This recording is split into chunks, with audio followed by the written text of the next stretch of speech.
Confesso pra vocês que tava com saudade de gravar vídeo aqui nesse cenário. Foram anos e anos e anos e anos. A gente vai para um cenário novo, mas ainda vai demorar um pouquinho. Então a gente está preparando tudo para nossa casa de 2026, 2027, 2028 estar pronta para entregar o melhor conteúdo possível para vocês. Já vou pedir para você deixar o like, já vou pedir para você se inscrever no canal, porque a gente vai falar de algo muito importante e cada vez mais importante para vocês, que é a situação do mercado da bola. O mercado da bola que o torcedor tanto gosta, das especulações, que o torcedor tanto gosta das contratações, de como vai ficar o time, o que a gente pode imaginar do time pro ano que vem. Não vai ter mais nenhum bagre na equipe, agora é só jogador muito bom. Então, ó, pezinho no chão, porque o mercado do Atlético cada vez mais nos dá dicas importantes do que ele vai ser para a temporada que vem. E não vai ser um mercado muito expansivo, muito pelo contrário. Na minha visão, vai ser um mercado numa tentativa de ser o máximo assertivo possível. E para isso, o Atlético naturalmente não vai investir tanto em uma grande reformulação, mas os movimentos que o Atlético vem fazendo mostram que o Atlético está disposto a investir pontualmente em nomes que eu acho que podem dar e trazer um grande retorno. Eu acho que a contratação, por exemplo, do Portilla representa muito bem esse jogador que chega, joga, entrega tecnicamente, impacta o coletivo. O Jadson já é uma outra visão. Já é um jogador mais para composição de elenco, tudo bem. O Gilberto, mais para composição de elenco. Mas a realidade é, nesse momento o Atlético precisa de mais Portillas. O jogador pronto, o jogador consolidado, o jogador que chega para jogar, o jogador que naturalmente exige financeiramente mais da equipe como um todo. É natural que um Portilla exija mais da equipe do que, não sei, um Jadson. Fazendo a comparação dos que estão aqui, que um Alejandro Garcia, que também é outro jogador que eu acho que pode ajudar. Mas o Atlético precisa desses caras mais prontos, consolidados, preparados. Então, no final das contas, eu acredito que o Atlético vai por esse caminho ainda. Pelo menos para uma ou duas peças. A tentativa do Andrés Cubas via o pedido do técnico da Rihelma era algo nesse sentido. O Bruno Gomes era algo nesse sentido. E parando e falando um pouquinho da situação do Bruno Gomes, você querer um jogador, você tá disposto a investir no jogador, não significa que você tem que fazer loucura pelo jogador. O Atlético tá muito próximo de fazer uma loucura por um bom volante, um jogador versátil, um jogador que pode ajudar. Mas fica nisso. É um bom volante, é um jogador versátil, é um jogador que pode ajudar, não é um fenômeno. Para os valores que o Atlético está disposto a investir. Lembrando, gente, o Atlético não é um clube que entra no mercado da bola de maneira mais sólida financeiramente dentro do mercado brasileiro.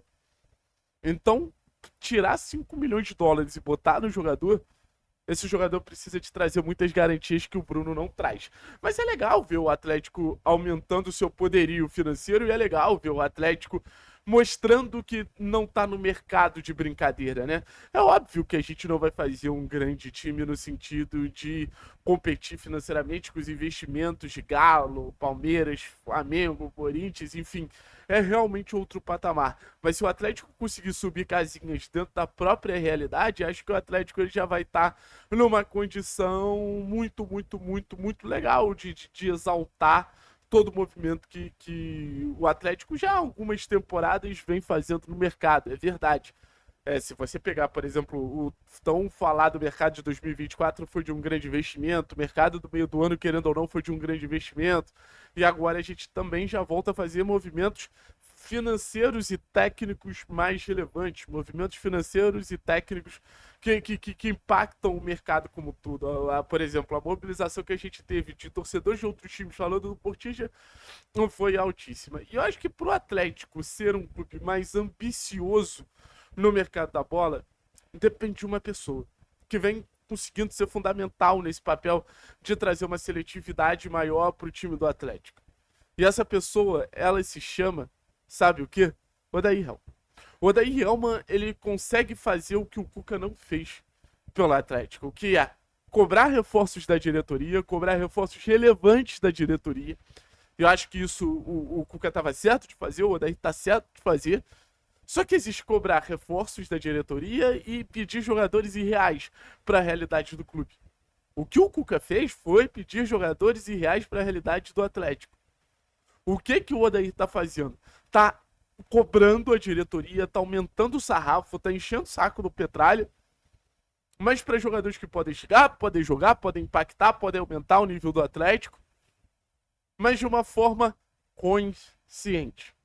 O que o Cuca fazia era completamente inconsciente, parecia que era mais para jogar para a torcida, para justificar uma saída. E o Odair, eu acho que ele respeita muito o clube nesse sentido. Não, beleza. Se vocês podem até tal, eu vou pedir jogadores até tal, mas tem que trazer. Se o limite é esse, 4, 5 milhões de dólares, tem que trazer jogadores de 4, 5 milhões de dólares. E esse jogador ele pode não necessariamente custar 4, 5 milhões de dólares. Mas se ele tem ali um valor de entrega compatível a jogadores mais ou menos nessa faixa, ótimo. O que não dá para fazer loucura de jogador de 4, 5 milhões de dólares a gente investir 7, 8 como querem no Bruno Gomes. Mas o Odair faz o Atlético ter essa visão um pouco mais ambiciosa no mercado de eu quero montar um time forte. E lembrando, Mário Celso Petralha e Odair Helman se dão muito bem. Eu já ouvi de pessoas que trabalham há anos no clube que nunca viram um técnico com tanta moral quanto o Odair tem com o Mário Celso Petralha.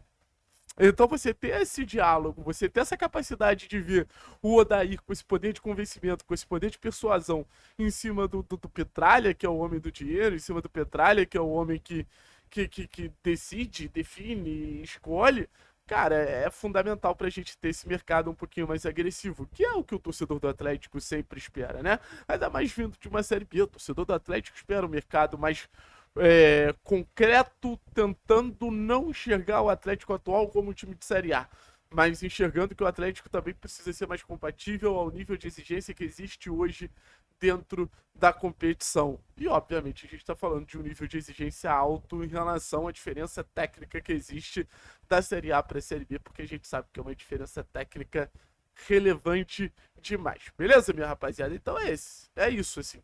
O Odair tá sendo o cara da encheção de saco. O Odair tá sendo o cara desagradável ali, mas com todo respeito, alguém precisava fazer essa função, bicho. E o Odair assumiu pra ele.